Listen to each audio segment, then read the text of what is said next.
Sage Whitfield inherited her aunt's orchard last spring, and the first thing she did shocked the whole town. She stopped picking the fruit, not some of it, half of it, left to rot right there on the branches. Neighbors called it lazy, some called it a waste. But Sage had one line from her aunt's journal telling her exactly what she was doing, and why nobody else would understand it until it was almost too late. Sage Whitfield moved into her aunt's farmhouse on a Sunday in late April, and if you've ever had to start over somewhere you never expected to be, stay with us tonight and drop a comment telling us where you're watching from. Lorraine Whitfield had died suddenly that March, a heart attack nobody saw coming, and by the time the funeral was over and the paperwork was settled, Sage found herself the owner of 40 acres of apple and peach trees she barely knew how to care for. She'd grown up visiting that orchard every summer as a kid, picking fruit alongside her aunt, but she'd spent the last 8 years in the city working a job that had nothing to do with dirt or trees or anything green. When the offer came to take over the orchard instead of selling it off, Sage surprised herself by saying yes. She quit her job within the month, packed up her apartment, and moved into the farmhouse with barely more than a plan to figure things out as she went. The first harvest season arrived faster than she expected, the trees heavy with fruit by early June, and Sage started picking the way anybody would, working the rows early each morning before the heat set in. But by the second week, something changed. She stopped picking the far half of the orchard entirely, leaving whole rows of ripe fruit hanging untouched, and within days, that fruit began dropping to the ground and rotting right there in the grass, thick and sweet-smelling, and swarmed with wasps. Anybody driving past on the county road could see it plain as day, half an orchard picked clean, and the other half left to spoil.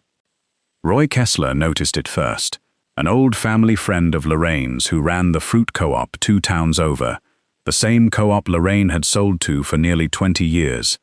He mentioned it to a few people at the counter one morning, not unkindly at first, just curious why the new owner would waste good fruit like that in her very first season. But curious turned into something sharper within a couple weeks, once word spread and folks started driving by just to see it for themselves. Whole rows of peaches rotting in the sun, while a young woman who barely knew the business let good money fall straight into the dirt. Sage heard the talk same as anybody would in a town that size. She didn't argue with any of it, didn't explain herself to Roy or to anybody else who asked. Most evenings after the day's work was done, she'd walk the rotting rows slow, hands in her pockets, looking at the ground the way you'd look at something you were waiting on, though nobody watching from the road could have told you what exactly she thought she was waiting for. Her brother called twice that first month, worried the way brothers get worried, telling her plainly that people were saying she didn't know what she was doing out there, and maybe she ought to just pick everything and sell what she could before it all went to waste. What Sage didn't tell her brother, what she hadn't told anybody yet, was about the journal. Lorraine had kept it in the drawer of her roll-top desk for over 20 years, a thick, worn notebook filled front to back with notes on the orchard, weather patterns, soil readings, little observations jotted down season after season. Sage had found it the week after the funeral, tucked away with the property deeds and old tax records, and had read through most of it out of simple curiosity at first, just wanting to feel closer to the aunt she'd lost so suddenly. But one night, about 3 weeks into that first strange harvest, Sage turned to a page near the back she hadn't noticed before, and found a single line underlined twice in Lorraine's careful handwriting, one that stopped her cold sitting there alone at the kitchen table. It wasn't like the rest of the notes, practical and plain. It read like Lorraine had known, somehow, that Sage would need exactly this line at exactly this moment, though what it actually meant, Sage couldn't fully work out yet, not that first night, not the next either. She read it again the following evening, and the one after that, walking the rotting rows each time, with that same line turning over in her mind, unable yet to explain to Roy Kessler, or her own brother, or anybody else in town, why she kept letting good fruit fall and spoil in the grass on purpose. It would take her nearly a month to understand that the rot wasn't waste at all. It was the whole plan. It was the last week of June when Sage first noticed something different about the ground beneath the rotting rows. A fine white webbing, threaded through the soil wherever the fruit had fallen and broken down, spreading out from tree to tree in patterns she couldn't remember ever seeing in the picked half of the orchard. She'd assumed at first it was some kind of mold, maybe something she ought to worry about. But the trees above that webbing looked healthier than anything else on the property. Leaves a deeper green, branches thick with new growth, even as the season wore on and the heat stayed relentless. She still hadn't told anybody about the journal entry. Not her brother, not Roy Kessler, not even the handful of neighbors who'd started stopping by just to ask, half joking and half serious, if she needed help getting her business sorted out before she ran the whole orchard into the ground. Sage had grown up watching Lorraine work that land every summer, had always assumed her aunt simply knew things the old-fashioned way, instinct built up over 20 years alone out there. It hadn't occurred to Sage until that journal that Lorraine might have been running something closer to a careful, deliberate experiment the whole time, one she'd never fully explained to anybody, family included. The pressure to conform came from every direction that July. Her brother drove up from 3 hours away, walked the rotting rows himself, and told her plainly that he loved her, but this looked less like a plan and more like somebody who didn't know what she was doing, pretending she did. Roy Kessler, kinder about it than most, offered to send a crew out to help her salvage what was left of the untouched fruit before it dropped, insisting he wasn't trying to embarrass her, just trying to help a young woman who'd clearly bitten off more than she could handle her very first season, running an orchard alone. Sage gave in briefly, the way people do when the weight of everybody's concern starts to feel heavier than their own conviction. She picked one full row of what would have otherwise been left to rot, hoping it might quiet some of the talk and prove she wasn't simply careless with her aunt's legacy. But 3 weeks later, walking that same row, she noticed the soil there looked different than the rest. Drier, thinner, without that same fine white webbing running beneath it, and the trees in that row had started dropping leaves early, weeks ahead of everything around them. It rattled her more than she expected, standing there in the one row she'd tried to fix the normal way, watching it struggle, while the ones she'd left alone kept thriving. That night, she sat with the journal open long after dark, reading that underlined line again, turning it over slower this time, starting to suspect it meant something bigger than she'd first assumed. She thought about calling old Mr. Pruitt, a retired orchard keeper 2 farms over, who'd known Lorraine since before Sage was born, a man her aunt had mentioned fondly more than once over the years. But some part of Sage wasn't ready yet to hear an answer that might ask more of her than one strange harvest season. Some part of her suspected, sitting there with that journal in her lap, that Lorraine hadn't left her a small oddity to puzzle over. She'd left her something she was expected to finish. Sage thought back to something her aunt used to say every summer when she was a kid. Something about how a good orchard keeper listens to what the land is doing long before they understand why, and how the folks who rush in with quick fixes usually end up doing more harm than the patients would have. She hadn't understood it as a child, hadn't thought much of it since, but sitting there now with the journal open and one ruined row outside her window, she was starting to understand exactly what her aunt had meant, and exactly how much she still didn't know. If you've ever had somebody you love leave you a puzzle instead of an answer, tell us about it in the comments tonight. And if you've ever been the one everybody around you decided had lost the plot before they bothered to understand what you were actually doing, don't hold it back, because we're not finished with Sage's story yet, and we'd rather hear your side of it than judge anybody's before we know the whole thing. Sage finally called Mr. Pruitt on a Sunday morning in late July, sitting at Lorraine's old kitchen table with the journal open in front of her, and the old man didn't sound the least bit surprised to hear from her. He said he'd wondered how long it would take before somebody called about that orchard. Said Lorraine had talked to him more than once over the years about what she was building out there, though she'd always sworn him to keep it to himself until the right person came asking. He offered to drive over that same afternoon, and Sage spent the hours before he arrived feeling something between relief and nerves, like she was finally about to learn something she wasn't sure she was ready to carry. Mr. Pruitt walked the rotting rows slow when he got there, bending down here and there to look closer at the soil, nodding at things Sage still couldn't fully see the meaning of. He explained that what Lorraine had built over 20 years wasn't neglect or laziness at all. It was one of the healthiest fungal networks he'd seen on any orchard in the county, a living web underground that connected tree to tree, feeding on the fruit left to break down naturally, carrying nutrients and protection between roots in a way no fertilizer bag from the store could ever replicate. Lorraine had understood, he said, that a certain amount of waste on the surface was really an investment happening underneath it, one that most orchard keepers never had the patience to let finish. Sage asked the question that had been sitting in her chest for weeks, why Lorraine had never simply explained any of this to her directly, instead of leaving one cryptic line behind in an old journal. Mr. Pruitt was quiet a moment, choosing his words with care, saying that Lorraine had always believed some kinds of knowledge had to be earned through a person's own hands and doubt before they ever really stuck, that she trusted Sage would find her way to it in her own time, the same patient way Lorraine had found her way to it decades earlier.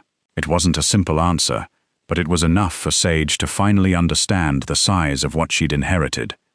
Over the following 2 weeks, Sage tried to do more than simply leave the orchard alone.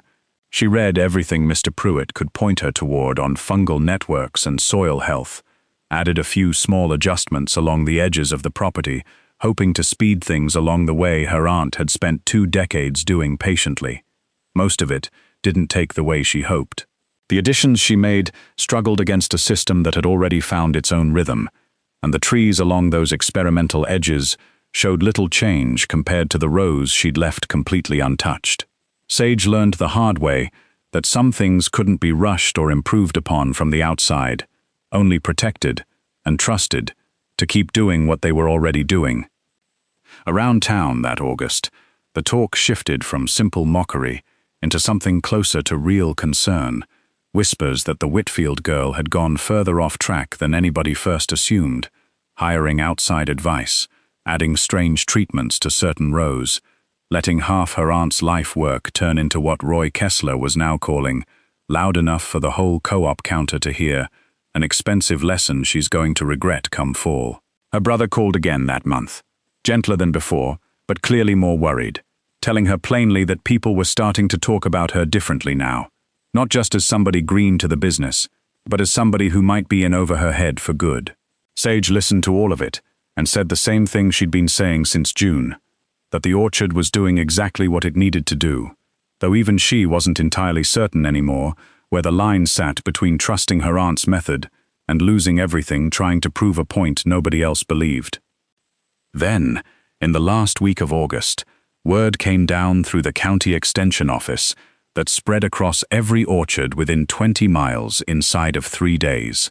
A blight had shown up 2 counties over, moving fast through orchards that had all been managed the traditional way, clean rows, no waste, every piece of fruit picked, and every inch of ground kept tidy and bare beneath the trees. Early reports said it was hitting the soil itself, some kind of root rot that spread quickest through ground with no natural defense built into it, and farms that had prided themselves on tidy, spotless orchards were suddenly watching entire sections die back within days. Sage stood at the edge of her rotting, thriving rows that evening, looking down at that fine white webbing she could just barely see peeking up through the fallen leaves, and felt something shift cold and certain in her chest, because she was starting to understand exactly what her aunt might have spent 20 years quietly building against, and exactly how many orchards nearby had no idea yet what that blight was about to do to ground that had never once been allowed to protect itself. The blight reached the county by the 2nd week of September, and it moved through the traditional orchards faster than anyone had braced for, even with weeks of warning already circulating through the extension office. Farms that had kept their rows clean and their ground bare beneath every tree for generations watched entire sections die back within days, roots blackening underground before the damage ever showed above the soil, whole blocks of healthy-looking trees dropping their leaves overnight, like something had reached up and pulled the life straight out of them. By the time growers noticed anything was wrong, the rot had usually already spread 3 trees deep in every direction. Sage's orchard didn't just survive that September. It barely seemed to notice the blight was there at all, and that unsettled her almost as much as it relieved her, standing at the edge of her property watching healthy green leaves on trees that should have, by every account she'd heard from neighboring farms, been just as vulnerable as anybody else's. Word of it spread through the county the way word always did, fast and impossible to walk back, and soon growers who'd never admitted to noticing her rotting rows before suddenly wanted to walk the property themselves, standing quiet at the fence line, looking at ground most of them had spent their whole careers keeping perfectly bare. Roy Kessler came out on a Thursday afternoon in late September, hat in his hands the same way Sage had seen men hold them at her aunt's funeral 6 months earlier, standing at the edge of her orchard a long while before he said a single word. When he finally spoke, it wasn't the same voice he'd used at the co-op counter all summer. He told her his own orchard had lost nearly 1/3 of its trees that month, and that 2 other growers he'd known for decades had lost far more than that, and that he didn't fully understand what Lorraine had built out here or what Sage had managed to protect, but he understood enough now to know it hadn't been foolishness or laziness at any point. He apologized plain and quiet, the kind of apology a man gives when he means it and isn't looking to make a show of it. Sage told him there wasn't much to forgive, that she hadn't understood any of it herself until just a few weeks earlier. Her brother drove up again that same week, walked the rotting, thriving rows with her in the early evening light, and for the first time all season, he didn't ask her to change one single thing about how she was running the place. Instead, he asked her to explain the journal, what that one underlined line had actually meant, and Sage finally read it out loud to him, standing right there in the grass, where it had all been proven true at last. The line simply saying that what falls feeds what comes next, and that a season's loss on the surface was so often the very thing keeping the whole orchard alive underneath. Mr. Pruitt came by again in October, walked the rows slow the way he had that first Sunday, and told Sage that Lorraine would have been proud, not surprised exactly, since she'd always believed the orchard would prove itself eventually to whoever finally trusted it enough to let it, but proud all the same that Sage had been the one to see it through. Sage didn't say much back, just nodded and looked out over ground that had spent 20 years being quietly, patiently built without her ever knowing it, understanding now everything her aunt had never gotten the chance to explain out loud. By the time the first cold nights arrived, Sage had added her own line to Lorraine's journal, right beneath the one that had guided her through the hardest season of her life, simple and plain, saying only that she understood now, and that she'd trust the ground the same way going forward, for as long as she kept this orchard. Word had gotten around the county by then too. Growers who'd mocked her all summer, now asking careful questions about what she'd done differently. A few even talking about leaving certain rows of their own unpicked next season, following an example Sage had never set out to make into one. Sage still walks those rows most evenings now, the smell of fallen fruit rich in the air even after all these months, and it doesn't smell like waste to her anymore the way it once might have. It smells like something being kept alive quietly, the same patient way her aunt kept it alive for 20 years before her. She never expected the thing everybody laughed at to be the very thing that saved her first season, and she never expected grief could hand her a gift this slow to unwrap. If this story reminded you that some kinds of love keep working long after somebody's gone, stay with us and subscribe, because we've got more stories, like Sage and Lorraine's, still waiting to be told.